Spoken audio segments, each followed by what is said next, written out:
Now, the Hunt Palmer Show. Yes! I feel like I've been waiting for this my entire life. You're listening to the Hunt Palmer Show on 104.5 ESPN Baton Rouge. Jolly good fun. Jolly good. Locking down the middle of the day. America's favorite daytime fun show. Live from the Raising Cane studio. This is Hunt Palmer.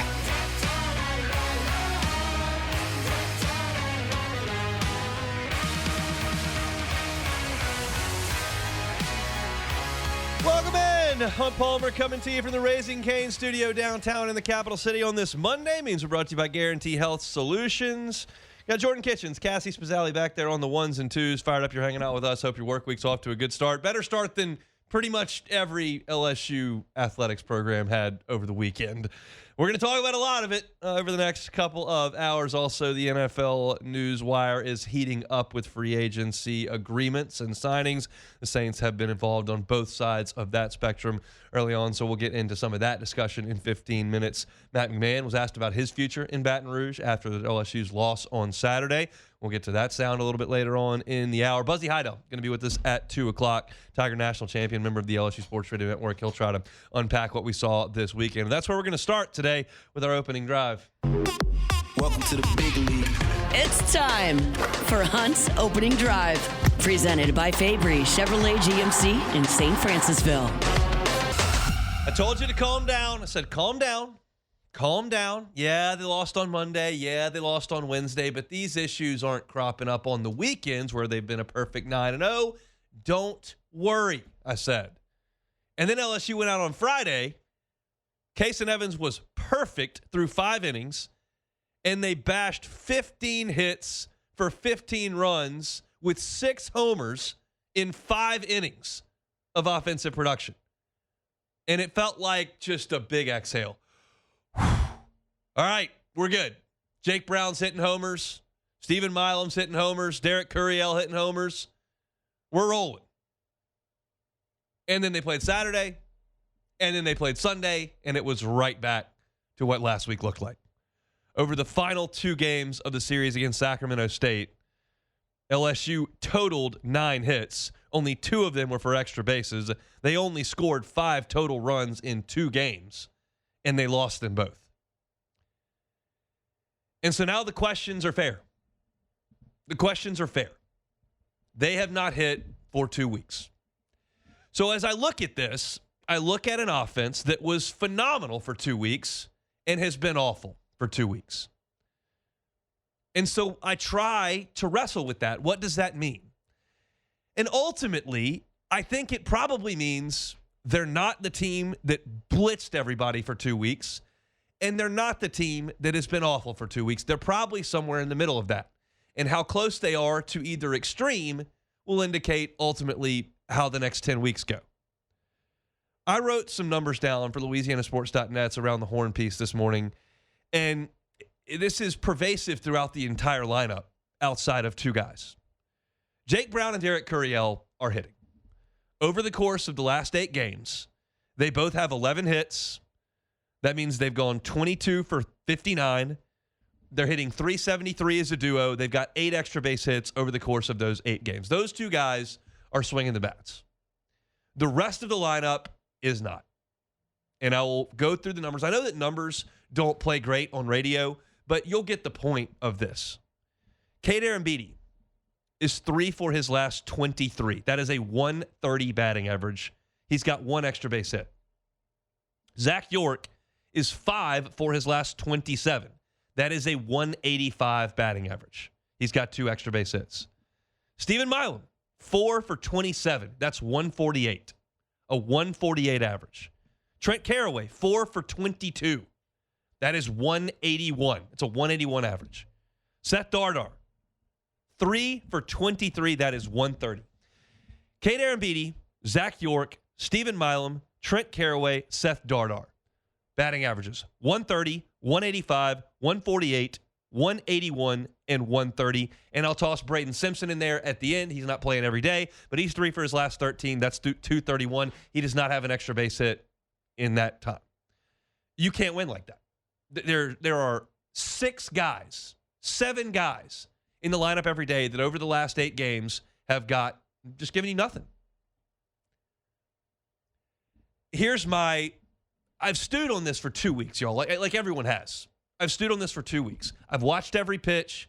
I've dug through the statistics. I've listened to Jay Johnson talk. I've listened to the team talk. And I have come down to this is my answer to what's going on. I believe that LSU has some pretty damn good hitters. I believe beyond Jake Brown and Derek Curiel that LSU's got some pretty damn good hitters. Seth Dardar went through a year at Kansas State and was their best hitter. He's hitting 130 over the last 8 games. Stephen Milam carried the team for 3 weeks last year in June. He's popping everything up. Zach York did nothing but hit at Grand Canyon. And the competition he saw at Grand Canyon is very similar to what you've played for 4 weeks. Sacramento State's in the same league. He's already played against them. And over the last 8 games, he's hitting $185. So he's not doing – it would be one thing if he couldn't hit the SEC flamethrowers that are throwing 98 miles an hour, which, by the way, I saw him do it all fall. He's just slumping. I think he can hit. Trent Carraway's got a low floor, and he might not hit for a high average, but you hope for he slugs a little bit. He hit the home run at ULL, but that's his only extra base hit in the last 8 games. Braden Simpson hit a ton last year at High Point. I think LSU has some good hitters that are going to be better than this. I don't think all of these guys are going to be 200 hitters for the next 10 weeks. I don't believe that. Every single team that Jay Johnson has had at LSU has hit. And every single team that Jay Johnson has had at LSU has played its best later in the season. That first team he had got going late. They went to Vanderbilt the last SEC weekend and just went bananas in the final weekend of the regular season. They played their best offensive baseball late in that season. And they hit in Chapel Hill. They hit in Hattiesburg. It took them a while that first game, but they scored a bunch of runs on Southern Miss in the second game. Like, they hit. And then, of course, you won the national championship in 23, and they were playing great. And then last year, the team 2 years ago started 3-12 in the league, and they got hot and were playing great down the stretch. And last year's team didn't lose after the Little Rock game. His teams have done that, and these guys have some track record in college. Aaron Beatty's the only one that really doesn't. I think it's going to get better than this, but this is a prolonged stretch. And any questions that you have are certainly valid at this point. The fear that I have is that this is snowballing mentally for LSU. Because you're watching the game, okay? And you understand what they're going through the last 2 weeks, and I think they do too. So you go 3 up, 3 down in the first, and you don't score through the first 2 innings, and then you're going, uh-oh, here we go again. And you're just not hitting. It'd be one thing if you didn't hit for a day. You ran into a hot pitcher who had a great changeup, or he was throwing a ton of strikes, and like you have one of those days. It happened last year. The team, I called the game, they played Omaha, and for 8 innings, they just were MIA. And that happens. It's 56 games. You can't play them all great. But the concern is when it lingers and it lasts. And this is. This is lingering. This is lasting. And it's costing you games. This is a stat that's been rattled off a bunch of times, but this is the most pre-conference losses LSU has had since 2007. I was a freshman at LSU. It was Paul Maneri's first team. That team went to Stetson and I believe got swept. So they lost to Lipscomb. I remember I listened to the game in my dorm room. Lost to Lipscomb.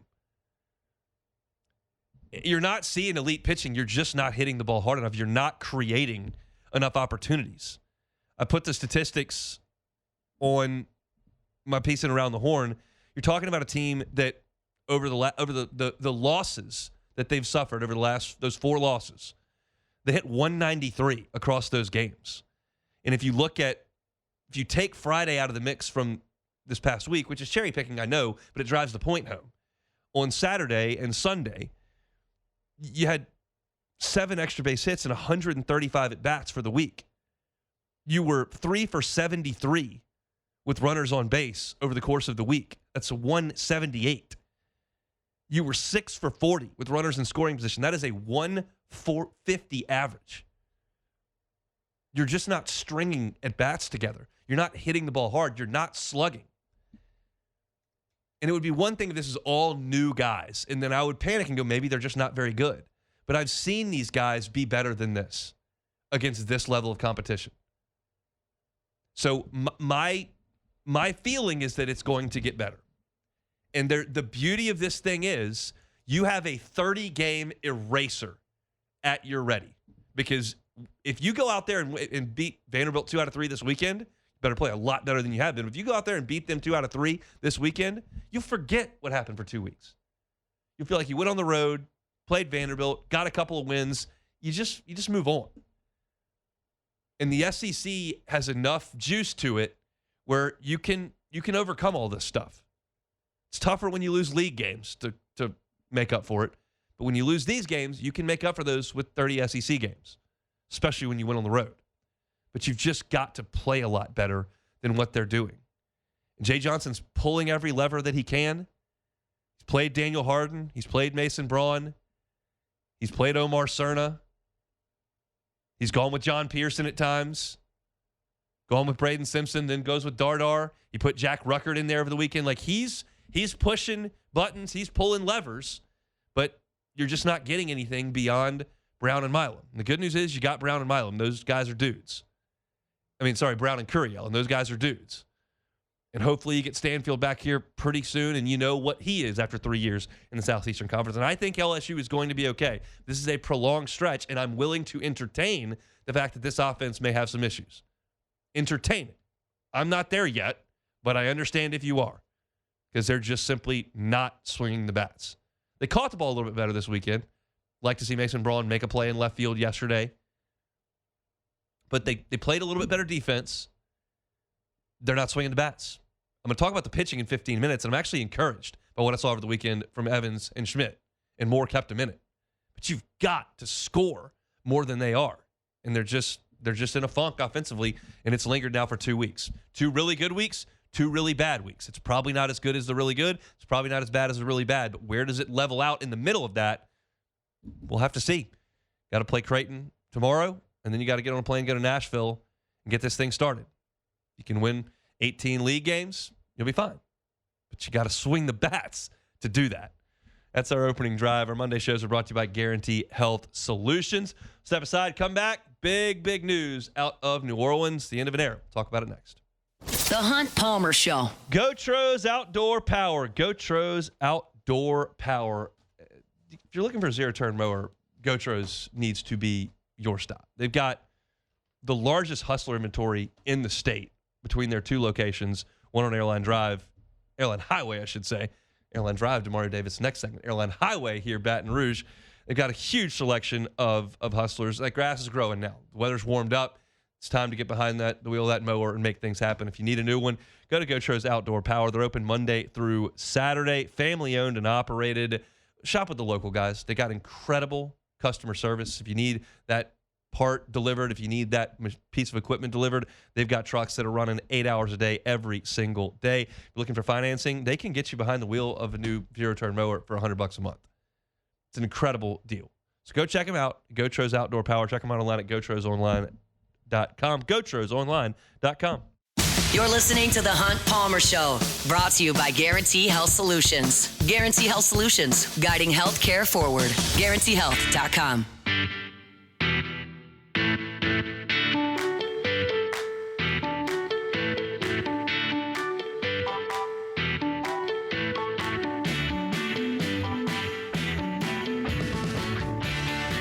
Monday show is brought to you by Guarantee Health Solutions. Check them out online, GuaranteeHealth.com, GuaranteeHealth.com. Your Guarantee Health Solutions is focused on growth in the healthcare space. They're a partner for your healthcare operation, and they're full service. So if you're talking about getting patients in the door, they can help you with that. If you're talking about improving patient experience, they can help you with that. If you're talking about marketing, they can help you with that as well. If you're in urgent care, dental office, medical clinic, hospital, wherever you are in the healthcare space, Guarantee Health Solutions can help you. They're pillars are innovation, marketing, delivering, and measuring. And they can help you out with any number of things, especially hospitality, which is a big push for Guarantee Health Solutions, making sure that your operation's patient-friendly, making sure the patient experience is an excellent one. They can help your team accomplish that. So reach out to them at guaranteehealth.com. Guarantee Health Solution, guiding healthcare forward. All right, y'all, the Saints are better right now than they were an hour ago. The Saints are better right now than they were an hour ago. And I wasn't prepared to say that when I went on air 18 minutes ago because Demario Davis had walked out the door. But the Saints have also added today, and they've added in a big, big way. In the last 15 minutes, we have seen the news that the Saints have agreed to terms with Buffalo Bills guard David Edwards, as well as Jacksonville Jaguars running back Travis Etienne. These are big-time additions to the New Orleans offense at absolute positions of need. So let me start with David Edwards. I find this to be the biggest splash that the Saints have made thus far. It's one of the biggest splashes that's been made today by anyone in the National Football League. David Edwards might be the best guard on the market. You look at his Pro Football Focus grade from this past season with Buffalo. He played in 18 games. He played over 1,100 offensive snaps. His pass blocking grade was a 75. That is excellent. His run blocking grade, a 66.3. His overall blocking grade was a 70.3. That is excellent work from an offensive guard at a position where the Saints were very, very, very weak. You tried Trevor Penning.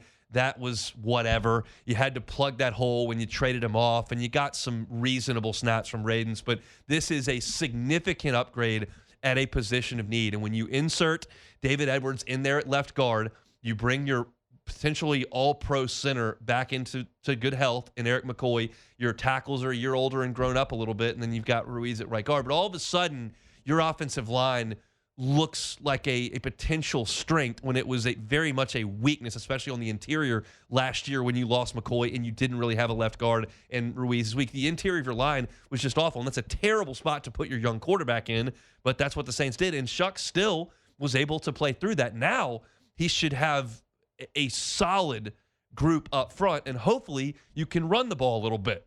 And to do that, you bring in Etienne on a 4-year deal. He's going to be making just north of $10 million on that. You pair him with Alvin Kamara. You see what you've got behind that, where you've had a nice end of the season there. And I think you are significantly better. This is going to lighten the workload of Alvin Kamara, which you need to do at this point in his career. You bring in a back that ran for over 1,000 yards last year. And I think the Saints significantly have upgraded their offense in the last hour and 15 minutes. I think both of these moves are very, very good. I don't think either of these moves is prohibitively expensive. And this is what happens when you create a little bit of cap room, which the Saints have not done.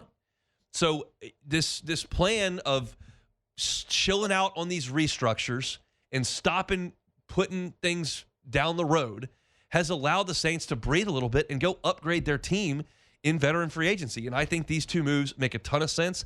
I think they're excellent, and I think this Saints offense should look a lot better than it did last year. And toward the end of the season, albeit against some rough competition, they were pretty good offensively with Tyler Shuck most of the time. So this is a awesome start to free agency for the New Orleans Saints, filling things up on the offensive side of things. I think Edwards is a massive upgrade at left guard, and I think he got better at running back with Etienne. You pair him with Kamara. Yeah, they're a little bit older at running back, but I think it's going to be a productive room. And now you ought to be able to run the ball because your offensive line should be a little bit better. So I am incredibly thrilled with what the Saints have done early on in free agency. On the negative side of things, you do allow Demario Davis to walk. He has agreed to terms with the New York Jets. Of course, he spent some time there prior to his stint in New Orleans. And that's an emotional day, I think, for Saints fans to have Demario Davis walk out the door. This is a guy who is, by my estimation, the second greatest free agent signing in the history of the New Orleans Saints. Clearly, Drew Brees is the best ever. No one's going to track that down anytime soon. But I think Demario Davis is the second best. You're talking about a guy who came in, gave you 7 years, was a perennial Pro Bowler, was multiple times an All-Pro, was the heartbeat of your defense, the leader of your defense, insanely productive, and also an incredible guy in the community. And so to have him walk out the door is emotional, but you're looking at him as a 37-year-old player. Do you want to spend significant money on that in the middle of your defense? I understand why they didn't. The question is, how do you replace him? And the answer, in short, is Danny Stutzman. That's the hope. Now, Stutzman showed some flashes last year in limited time. Was not a full-time player, was not a full-time starter, but did get on the field a lot more in the second half of the year than he did in the first half of the year. And he did some really good things. Do you take a step back there? Yeah, you probably do. But you do have upside with Stutzman. You'll see what he is. Perhaps the Saints go into free agency and make a move. Perhaps they make a play in round 1, round 2, or round 3 of the draft and try to fill things that way. That's questionable. That's going to be something that you've got to monitor.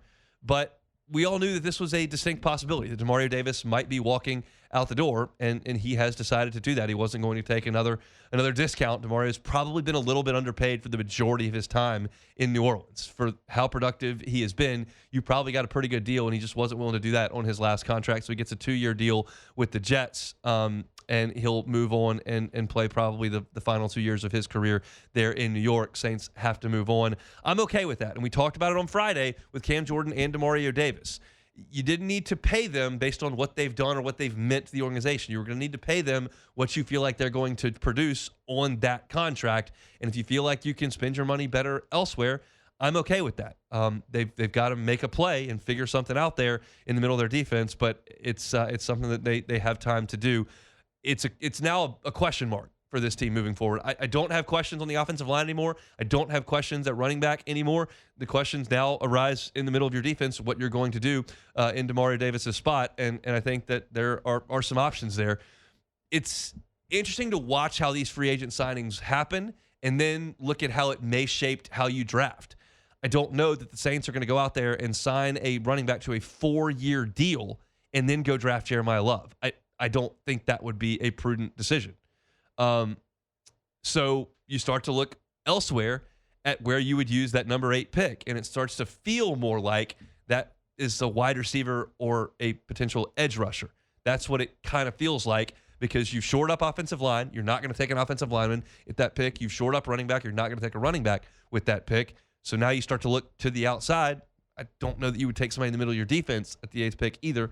Possible, but I would, since it's kind of unlikely, I think edge rusher and wide receiver are now the 2 spots where you're going to be able to find best available in the top 10 of that draft and make your team better at that spot. So it's a new feeling for New Orleans to be able to go out and shop towards the top of the market, because they're always scraping the basement trying to figure something out because they don't have any flexibility with their salary cap situation.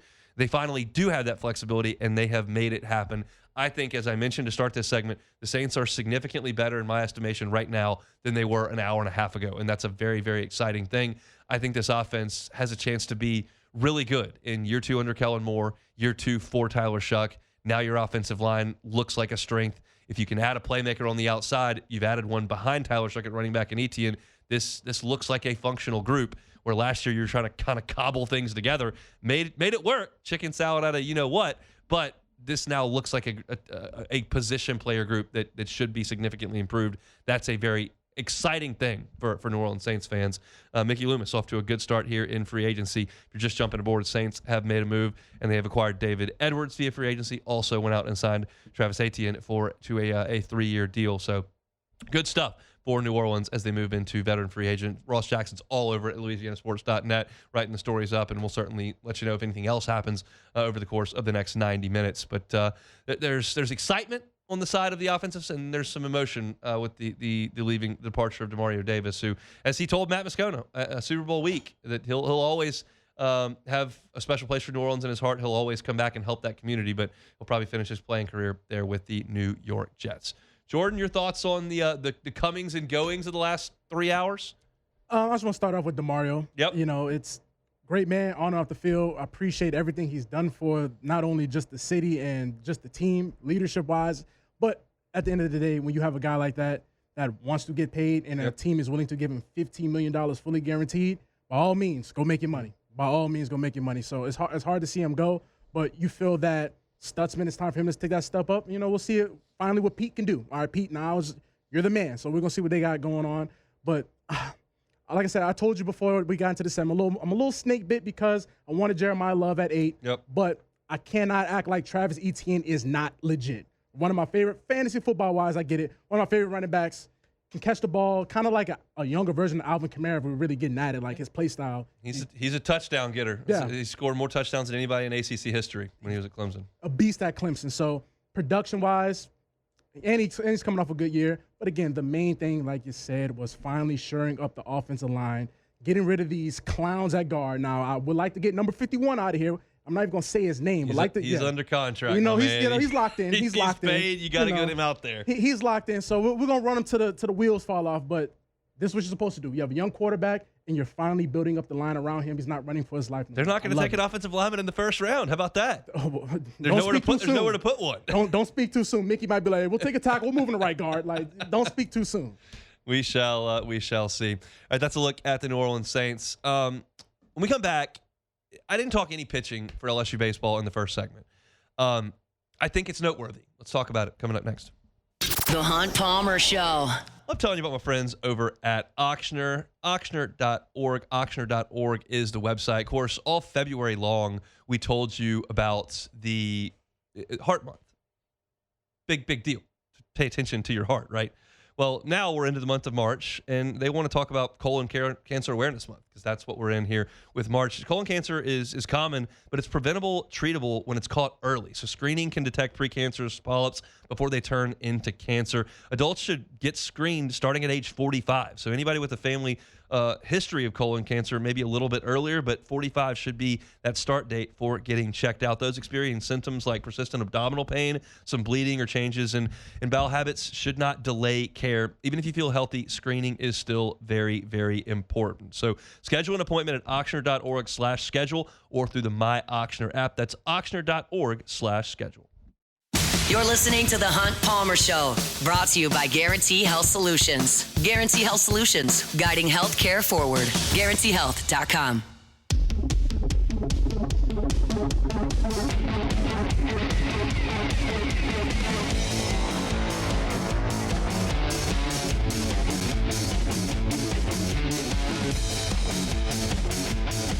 Highland Insurance Group, HighlandIG.com. HighlandIG.com is the website. Have you explored a captive for your commercial insurance program?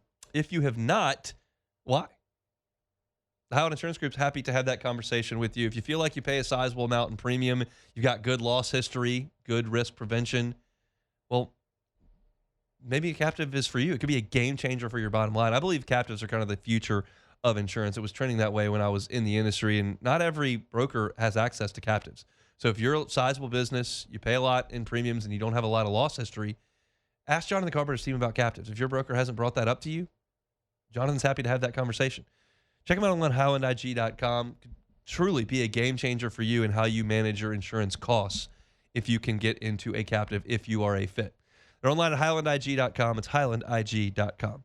All right, I talked about offense for LSU baseball a lot in the first segment, and quite frankly, it's just not even close to good enough right now. And it's throughout the lineup. It's most of the 9 guys they put in there on a given day. And so that's the lead of the show today. That's the lead of what everybody's talking about. That's the most important issue that LSU has got to deal with.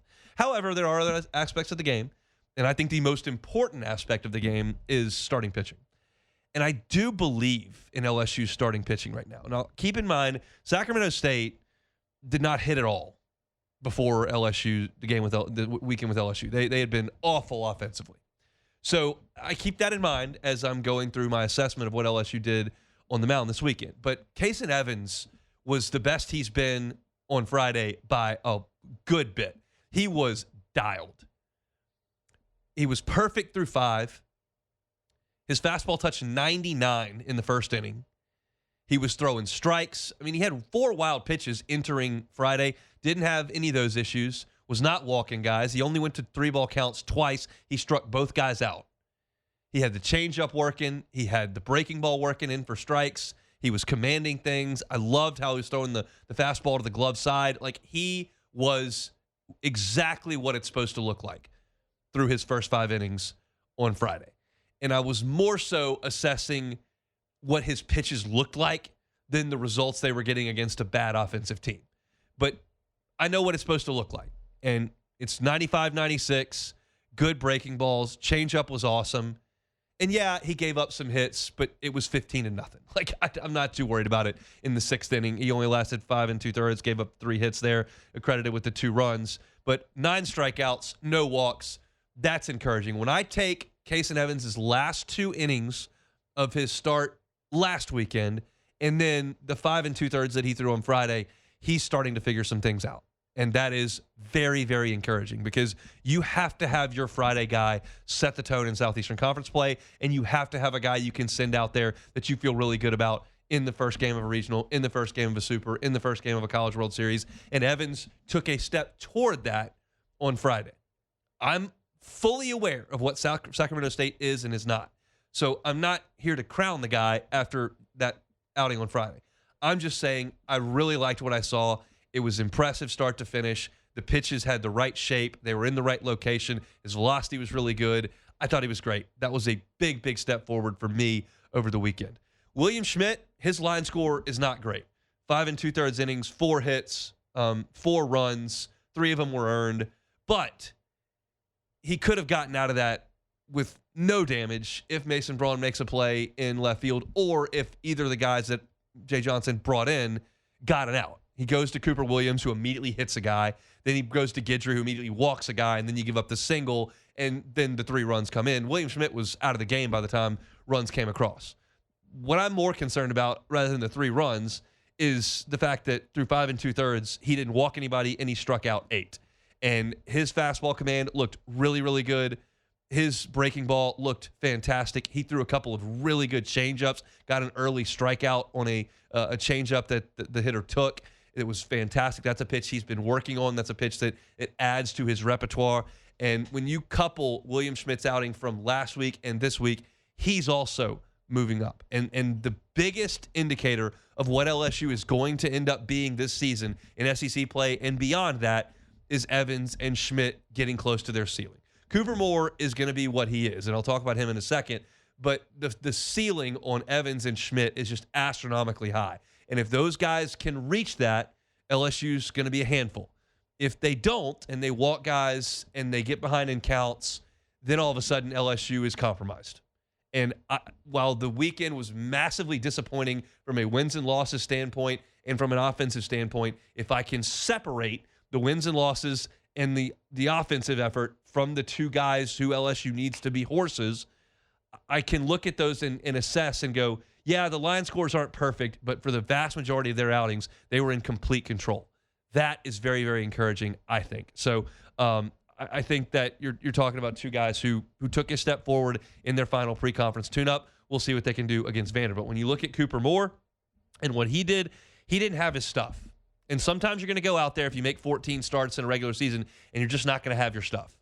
And he didn't. He didn't live in the strike zone like he generally does. He walked 3 guys.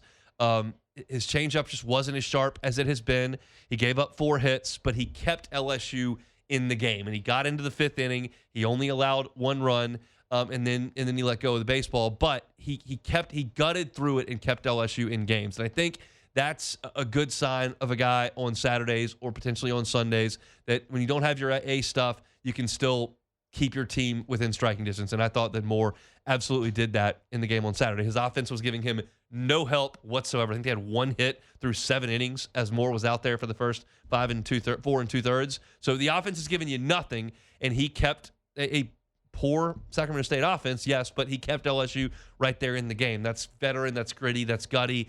It kind of had Jared Poche vibes to me. Obviously, Poche left-handed, more right-handed, but like veteran, just getting the ball over the plate. If you get into a little bit of trouble, find a way out of it. Ianson kind of like that at times last year, even though Ianson kind of started to dominate towards the end of the year. Middle of the season, early in the season, he was just a master at battling out of jams. And Cooper Moore just kind of gutted through it and got his team into the middle innings with a chance. Unfortunately, the offense and the bullpen couldn't make things stand up. But Moore's had 2 stellar outings and 2 so-so outings, but he's held it together even when he didn't have his best stuff. Here's my thing on this starting staff. They're inching in the right direction, and I think that they're going to end up being good. And they are a source of optimism for me with this team. It's a bleak time right now. Vibes are awful right now. Fan base is cranky right now. All that stuff is true. But as I try to remove myself from that and exhale a little bit, I look at this and go, I think their pitching has a chance to be damn good. And the most important aspect of a baseball team is the starting pitching. With that, you can control games. And LSU, when those three guys were in the game, stayed in games. And at times dominated. Obviously, with Evans out there, the offense went nuts. But you were in it with Moore on the mound and with Schmidt on the mound, and you just kind of let go of the rope. I am a little bit concerned about the bullpen, about the guys that you really want to be good. Cooper Williams has struggled with command now in a few of his outings. Gavin Guidry got hit yesterday a little bit. You just haven't seen the depth of the staff, which I thought was going to be a huge strength of this team. You're not seeing enough of those guys step forward out of the bullpen. The one positive out of the bullpen for this weekend was Ethan Plog. I thought he did an excellent job in Saturday's game. I've got his line score here. 2 2/3 innings, no runs, no hits, 2 strikeouts, just 1 walk. I thought he looked excellent. And when I got asked by a couple people on last week when Jay Johnson said in Lafayette, I know the 4 guys I'm going to go to, and I got asked, well, who are those 4? And I told you, and I wrote about it, Louisiana Sports Net, I talked about it here. I said, well, obviously Sheeran and obviously Guidry. Those are obvious ones. And then it feels like Plog is one of those guys with Rizzi, because you got to have a left-hander step up. And Plog's kind of been the guy they've gone to. At times it's been bumpy with his command, but he had his command on Saturday, and he got you through 8 outs. And I thought that was really good. Couple strikeouts, throwing hard. Breaking ball was good. Didn't have any significant command problems, just the 1 walk and no wild pitches, no extra base hits allowed. I thought he was a positive as well. It's hard to look at positives from a weekend where you lose 2 out of 3 to Sacramento State. But to me, I'm looking at this, and there are some on the mound. And that's important. LSU's offense, I think, is going to figure it out. The pitching is going to be a strength of this team, and I liked what I saw a lot from that. Now you got to get into conference play and make it happen. We'll see if LSU can get that done to this point. So that's another look at baseball. We'll talk some more baseball with Buzzy Heidel in 15 minutes. Buzz was on the call for at least one of the games over the weekend. Not sure if he had one of the other 2, but he was on the call for at least one of them. We'll talk to Buzz coming up in 15 minutes. When we come back, LSU lost in men's basketball on Saturday. That shouldn't surprise anyone. They got last place in the SEC. But McMahon was asked in the postgame, why should you be given a 5th season at LSU? And he gave an answer. We'll let you hear it when we come back. The Hunt Palmer Show. Fabry Chevrolet GMC. Fabry Chevrolet GMC. It's online at FabryChevrolet.com. The entire inventory is online at FabryChevrolet.com. They're on Highway 61 in St. Francisville. Been under new ownership since October the 1st. But you know the Fabry family. There's nothing new about them. They've been in Baton Rouge for 35 years. Incredible customer service, great buying experience, service after the sale as well. And if you're looking for a truck here in the first quarter of 2026, well, they got them for you. Up to $11,000 off Chevy Silverados, 1.9 APR financing, or up to $13,000 off your GMC Sierra, 0.0 APR financing. If you're looking for a truck, looking for an SUV, check them out at Highway 61 in St. Francisville. Online at FabryChevrolet.com. That's FabryChevrolet.com. You're listening to The Hunt Palmer Show, brought to you by Guarantee Health Solutions. Guarantee Health Solutions, guiding healthcare forward. GuaranteeHealth.com.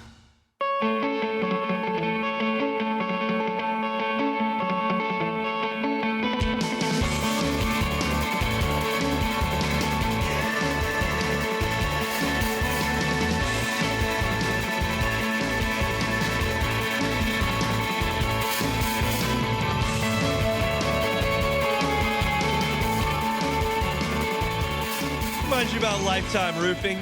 Find them online, lifetimeroofingla.com. Their core values over at Lifetime Roofing are customer service, quality, and integrity. They take a ton of pride in setting themselves apart from other companies by being involved in the community here in South Louisiana, doing multiple roof giveaways, BCA awareness, and military giveaways as well, each and every year to those in need. It's a wonderful company. I've had an opportunity on multiple occasions to sit down with the folks over at Lifetime Roofing. They really care about this community, and they understand in the line of work that they're in that oftentimes you're dealing with people who have experienced a really tough event. Need a new roof based on damage from a storm, tree falling, something like that. They understand, they take it seriously, that they're there to help people. It's not just a job. It's an opportunity to help the community. And as of January 1st, they're thrilled to offer a lifetime workmanship warranty on their work. If you get a new roof from the folks at Lifetime Roofing, you'll get that warranty that backs the workmanship as well as the materials, which are backed by CertainTeed, one of the oldest, most trusted names in building materials. Check them out online, lifetimeroofingla.com. That's lifetimeroofingla.com. All right, let's close out the hour here. We'll talk to Buzzy Heidel coming up in 12 minutes about the LSU baseball Tigers. We'll get Buzzy's thoughts on a tough weekend that was. But I want to switch gears over to basketball right now. LSU lost in triple overtime in the home finale against Texas A&M to finish conference play 3-15, which is dead last in the league. South Carolina and Ole Miss both edged them with 4 conference wins. So LSU will be the 16th seed in the Southeastern Conference tournament starting up on Wednesday. And Matt McMahon was asked after the game by Glenn Gilbo, like, why should you get a 5th year here? And this is what the LSU basketball coach had to say. For me, I'm 47. This is my 30th season in college basketball. So I've just been incredibly blessed. Have absolutely nothing but gratitude, appreciation, for this opportunity.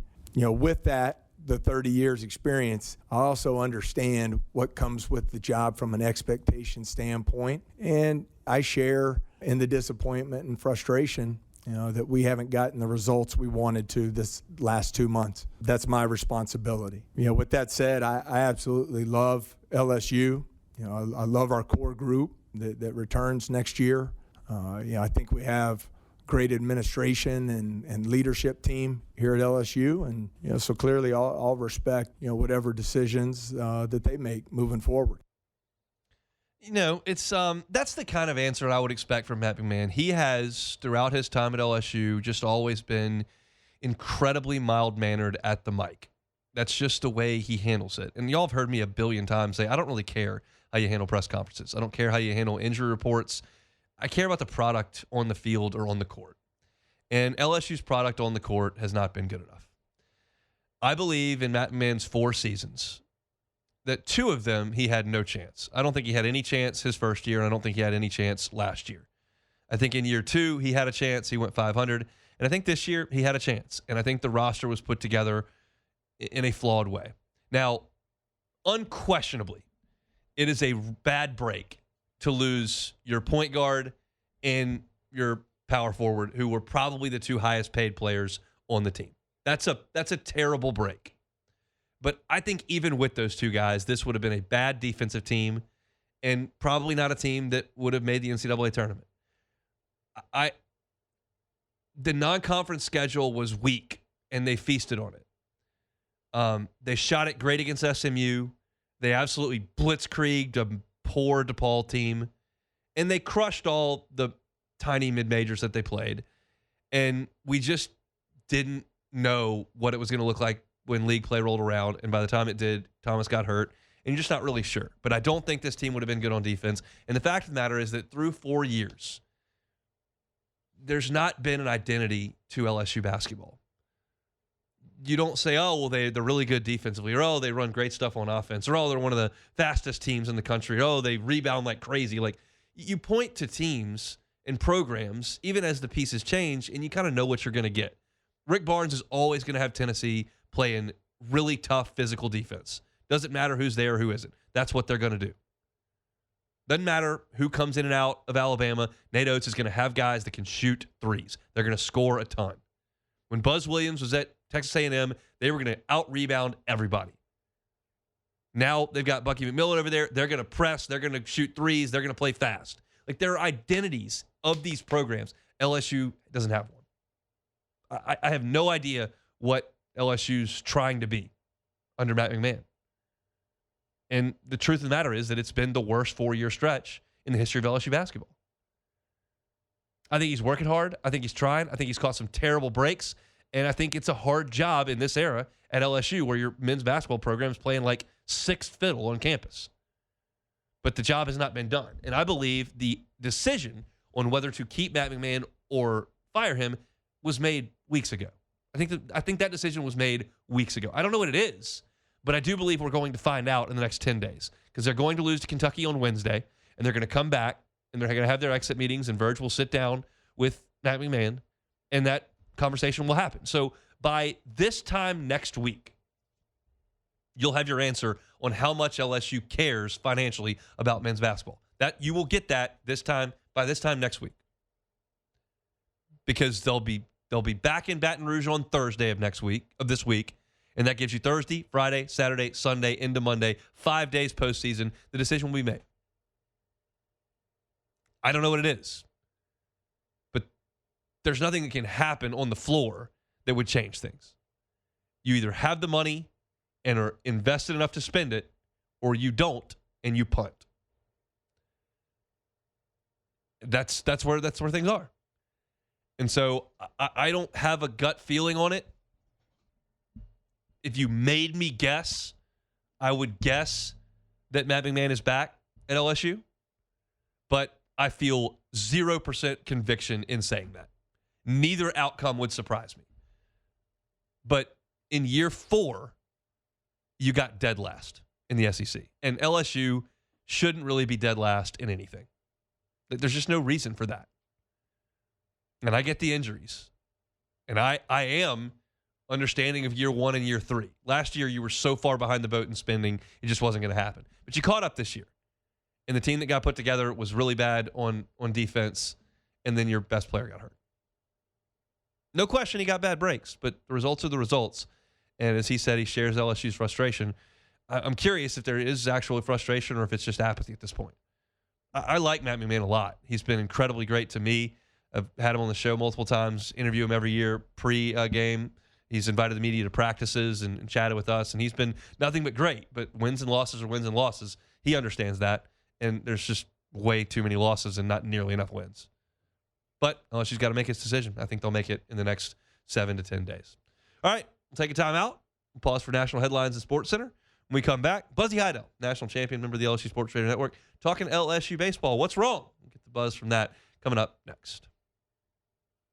The Hunt Palmer Show. One Bath and Closets. OneBathAndClosets.com is the website. David Duvall and his team, 30 years redesigning and remodeling bathrooms and closets. 30 years.